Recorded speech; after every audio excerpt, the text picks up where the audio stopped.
Hi, everybody. Welcome to the Kimberly Cloud Show. I'm your host, Kimberly Cloud. Today, I have a very, very special guest calling at almost 6:30 in the morning, Indian Standard Time. Can you go ahead and tell me your name and where you're calling from exactly? Namaste. I am Yogi Shivan. People call me Guru Yogi Shivan. Guru means it's a guide who can support, help people, or assist people to explore the invisible dimensions of our existence. And I'm speaking from Kerala, the extreme southern part of India. Okay, and can you tell me extensively, excuse me if I cut you off during this session, but your past leading up into your present and what you do about life after death. Yeah, I was a curious child and hyperactive. My father was an Ayurveda physician, traditional physician, and a scholar in Indian traditional Vedic science. It's a spiritual thing. So from my childhood, I used to hear a lot of stories related to history, then tradition, like metaphysics, traditional way. So because of my extra energy, I used to create a lot of troubles in my school. So father noticed these things and he put me into a traditional martial arts school.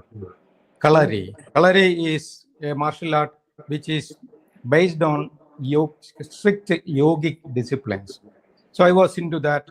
Then when I reached to my high school level, I started karate. I became a black belt holder in karate.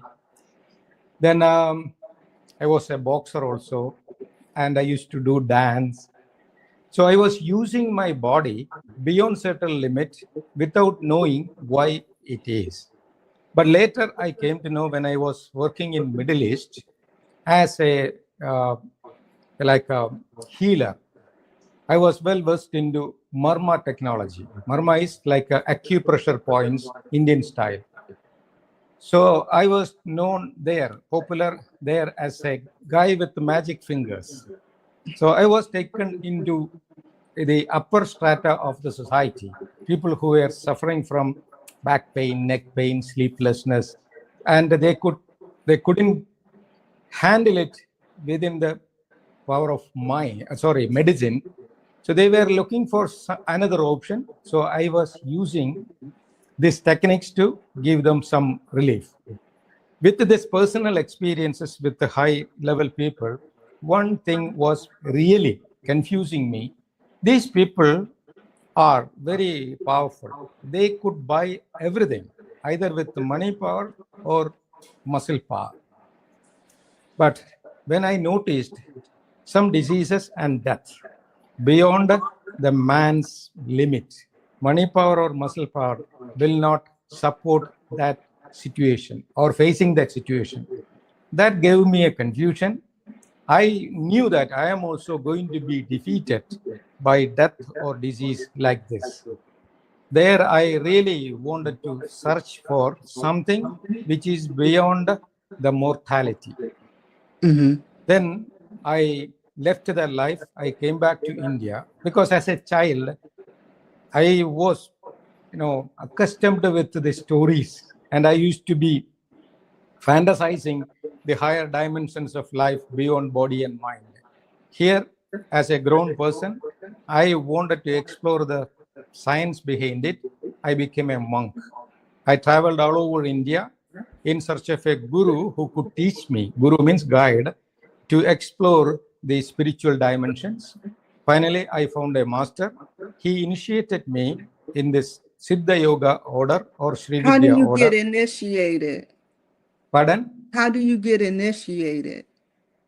Initiation is like we will find a spiritual father.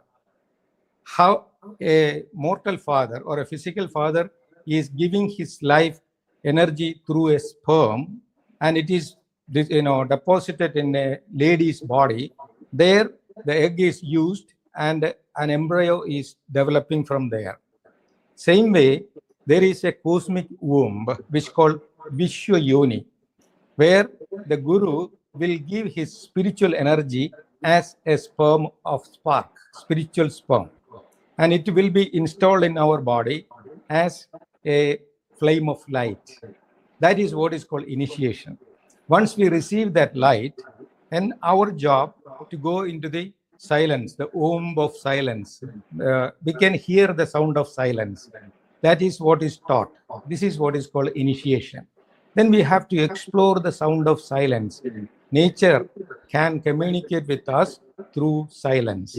That is what is called meditation, is the science of silence. So I was initiated into that. Then after getting that initiation, I went to a forest. There I stayed around 4.5 years only for exploring the sound of silence. How did you survive in just the sound of silence, Guru? Yes, for an ordinary mind, yes, it is difficult. But you can, I saw countless species over there, reptiles, worms, snakes, animals, birds. They are all surviving in nature without any botheration. Only human brain is always being bothered because we are not instinctive. We are always falling or depending on our intellect, which will give us two opposites. If you appreciate day, night is a reality. If you appreciate power, the weakness is there. So mind will recognize, our intellect will recognize two opposites. Without pleasure, there is no pain. Without loss, there is no gain. But in instinctive level, where these animals are and birds are surviving, there are no two.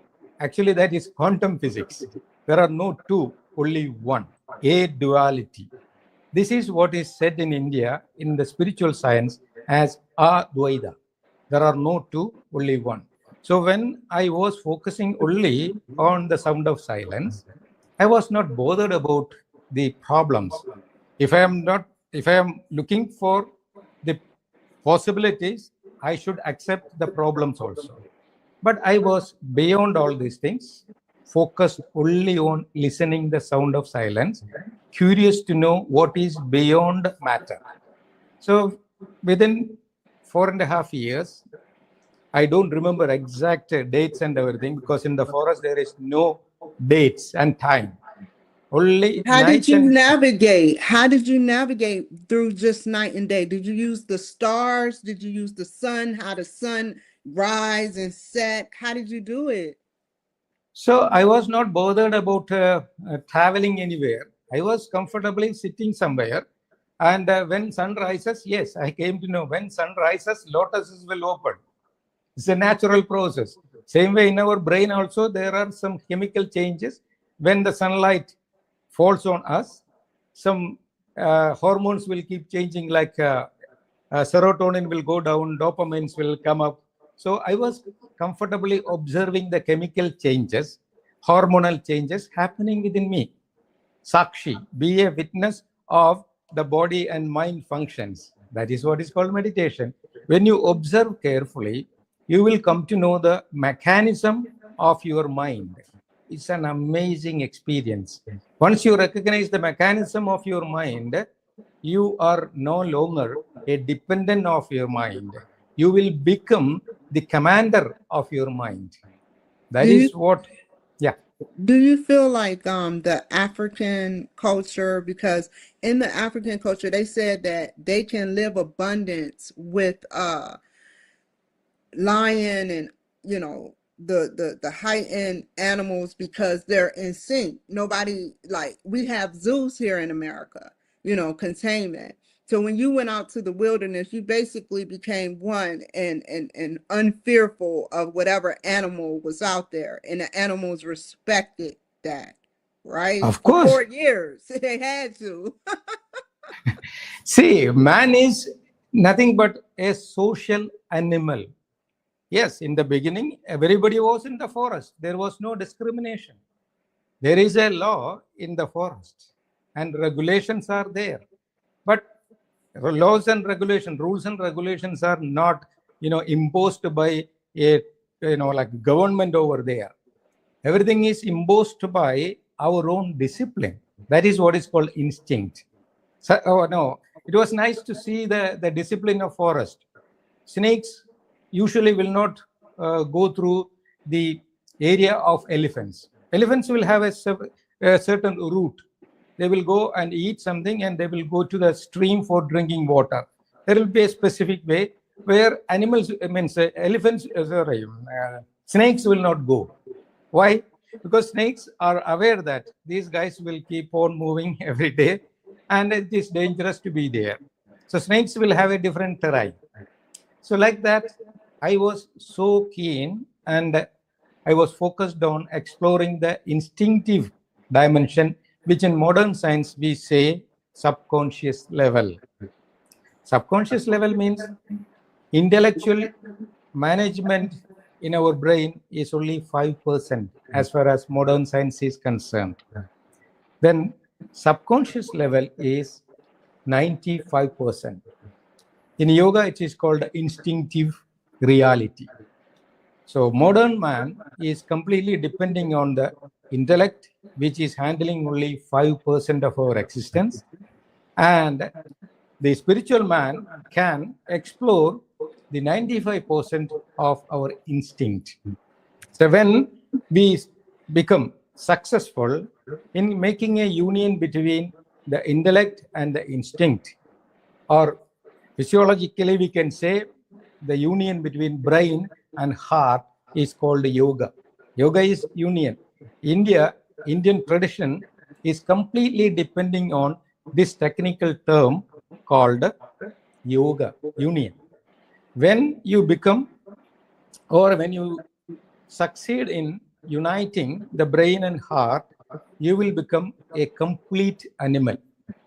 Right now you are a social animal, but when we do that, we will become an intellectual animal. That is the complete way of living, where we will come to know what is beyond matter. That is what is called now, modern science is saying, quantum coherence. Something which is beyond matter, but that is the reality. When I reached to that level, one day I saw my body as I see everyone else. It was a separated experience. Then it is usually called out-of-body experience. How did you feel when you had that out of body? Did you feel euphoria or a sense of lightness? How did you feel? It is beyond explanation, but I can say I was in an ecstatic mood, completely free. Even now, being inside my body, I feel I am grilled. But when I meditate, I go out. That is the eternal freedom. So now I am grilling myself in my conscious level, and I am making myself free when I am beyond the body consciousness. So when this in and out journey is practical, happening consciously, that state is called samadhi in Sanskrit. Samadhi means altered state of consciousness. So that is the real state of freedom.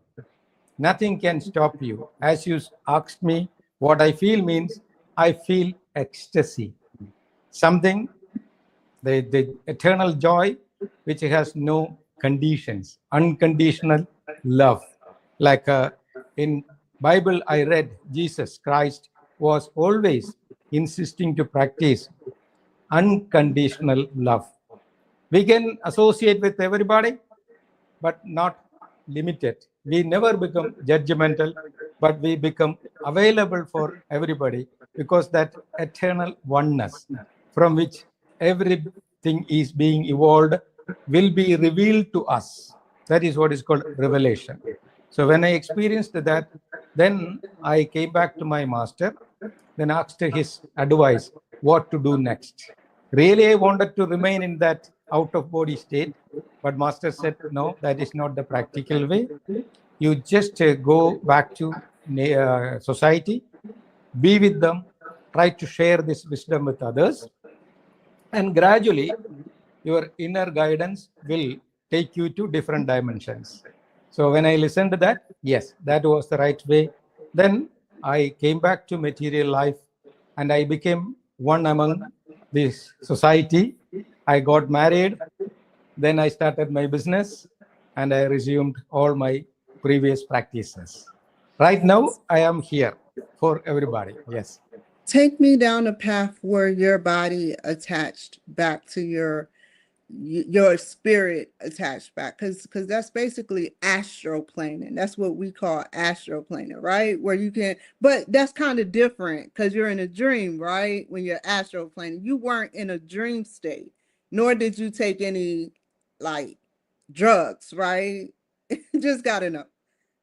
Yeah, it's right. This plane of consciousness can be created either through disturbing or changing the rhythm of your breath.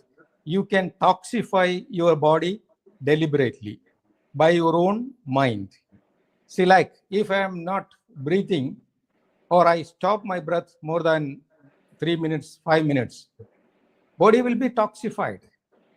Children, newborn babies, sometime they will stop breathing. For world record is like around 8 minutes. Children can hold the breath or it will be arrested. Then the body will become completely blue. Right?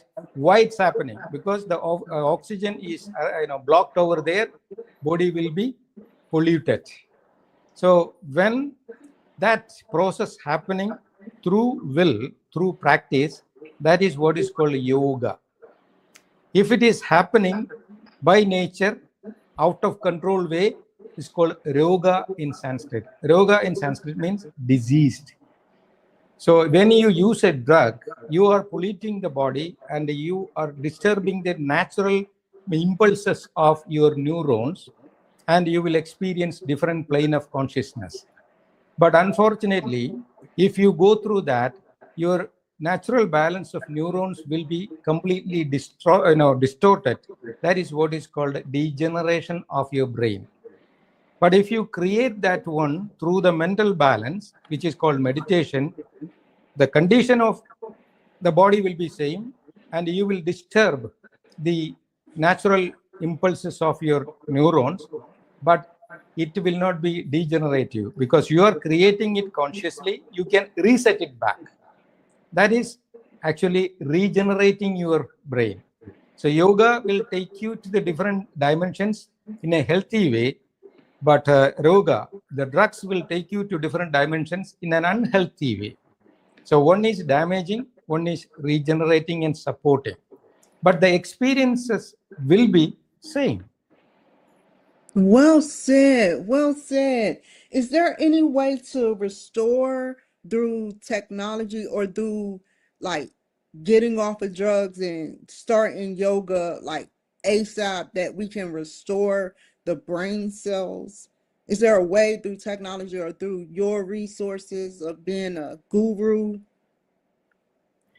Actually, we can restore everything because in nature, nothing is permanent. That is why modern science also saying that the material world is evanescent. It's only a flicker. We think it is real, but no molecule in this nature is real. It keeps on changing. So if you want to restore something in your system, you must know the technique. Everything is possible. Even we can go deep into the fundamental rewiring of your neurons.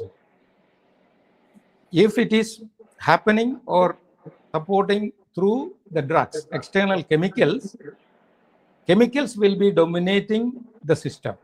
But if you use the power of mind to rearrange your structure, then it will be under our control. It's like AI cars are there, the car without a driver. But whatever may be, the person who is sitting inside the car will be having little doubt because it is a machine.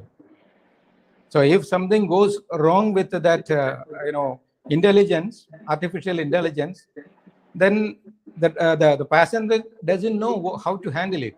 But if the passenger is driving the car, we can see the confidence level.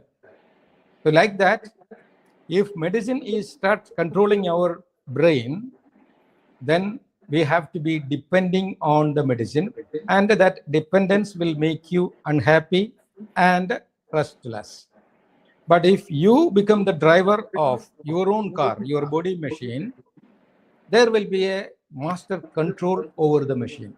That is a feeling of the owner, not the dependent. This is the difference. So both medicine and mind can serve the system, but when mind starts serving the system, that will be a different feeling of the mastership, the ownership, or the supreme power. Otherwise, we will be depending on the medicine. One day will give a side effect which is beyond our control. This is the difference. But medicine or mind can support us in to reach to a different dimension, or as you said, we can restructure our system or restore everything. Where do you see yourself going being a guru in the future? Excuse me? Like where do you see yourself with what you do now, your profession? Where do you see yourself going for the future? How many people you want to help? I don't have any calculations like this, because it is the problem of our intellect. Intellect wants to see things, what is now, what was yesterday, what is going to be happening in future. But that is only a projection of the intellect. In nature, there is no past, no future, only present functions. A yogi will be focused on the present, and I'm not bothered about what had happened yesterday. It is a memory in the mind which has no relevance right now. And if I think of tomorrow, my mind is projecting, or mind is occupied in making names and forms and calculations, and I will forget to be in the present moment. So I am not bothered how long even my body will be in this shape, because I am not the body. I am sure that I am beyond the body, mind, and something which I experience, but beyond explanation.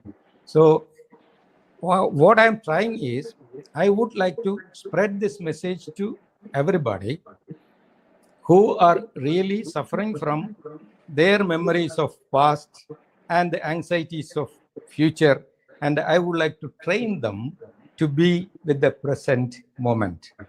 That will be a fundamental change in their state of consciousness. If somebody can reach there, they will feel the real peace. They will experience contentment. If somebody is contented, there is no clash, no arguments. If somebody is coming to me saying that you are talking nonsense, I will smile, because he is saying something based on his understanding. Somebody will come and say, oh, you are a wonderful person, you are talking everything very high. I say, thank you. This is what is the real achievement of this meditation. Like it's called samadhi, means samyak sthiti. We can handle pleasure and pain, gain and loss, okay, problems and possibilities equally. It's called sama. Sama in Sanskrit means equal. So when you get that consistency and equality with everything, it's an amazing experience beyond our intellect. So there we will experience the peace and tranquility of an animal, because animals are not having the ego. They don't have calculations. If a deer is grazing, suppose a tiger is approaching, the deer will recognize the tiger is aggressive or not. If the tiger is not aggressive, it's not hungry, then deer will ignore the tiger and it will continue grazing. But if the tiger is hungry, then the deer will recognize the aggression. It will keep running, fight or flight. There, the deer is not thinking, only acting. The action is there, but no botheration. So the tiger is chasing, the animal, the deer is running. Finally, the tiger felt this guy is faster than my limit. Okay, so tiger left him. Then deer came to know tiger is not there. It's not bothered. It will start grazing immediately. See, in that mind of that animal and the deer, there was no memory of the fear, no anxiety of the future. So it is always with the present. If we can explore this technique from within, the hidden animal instinct, we will see we are complete, contented. If we are happy within, nobody can make us unhappy. This is what everybody should learn. But unfortunately, modern man is always trying to find his happiness from outside. If I want to be good, somebody should say I am great. Why should I listen? People cannot say something or they will not say something if they are not benefited. So once somebody is praising me for their benefit, definitely indirectly I am a loser. So I should not be carried away with either praising or blaming, gain or loss, and day or night. When I reach to that middle level is called samadhi. Then the person who is reaching that level is called swami. In India, technically everybody will call this guy as swami. Is there anything else you would like to add to this show before we close in like 3 minutes? So like adding something means I would like to see the happiness around the world the way I am seeing. So I wish this one, everybody. So like Swami Vivekananda, there was a very famous master in India. He used to tell that the change should begin from the individual, because society is nothing but individuals grouped together. So if we see a global society, we all are part of that. If everybody become spiritually contented through a scientific way, unfortunately, the moment we speak about spirituality, people will fall into, again, intellectually created religious aspects. Whatever is created through the intellect will have two sides. One person say, oh, this is the best. Immediately other person will say, this is the worst. Then what's happening? The clash is happening. So I would like to add this message to everybody through all my shows. Just find peace from within and change yourself. Have the self-esteem. Irrespective of others' approval, we must feel the happiness from within. This is what we would like to add to all shows. Well said. And how can the people reach you? I have a website, indimasi.com. Everything is there. And of course, my office people can share their details with you. Usually, indimasi.com. Indi is India's, not intimacy. It is Indimasi. Thank you so much. Stay on the line. Thank you guys for joining my show today. Take care, be safe, and I'll see you guys later. Bye. Thank you.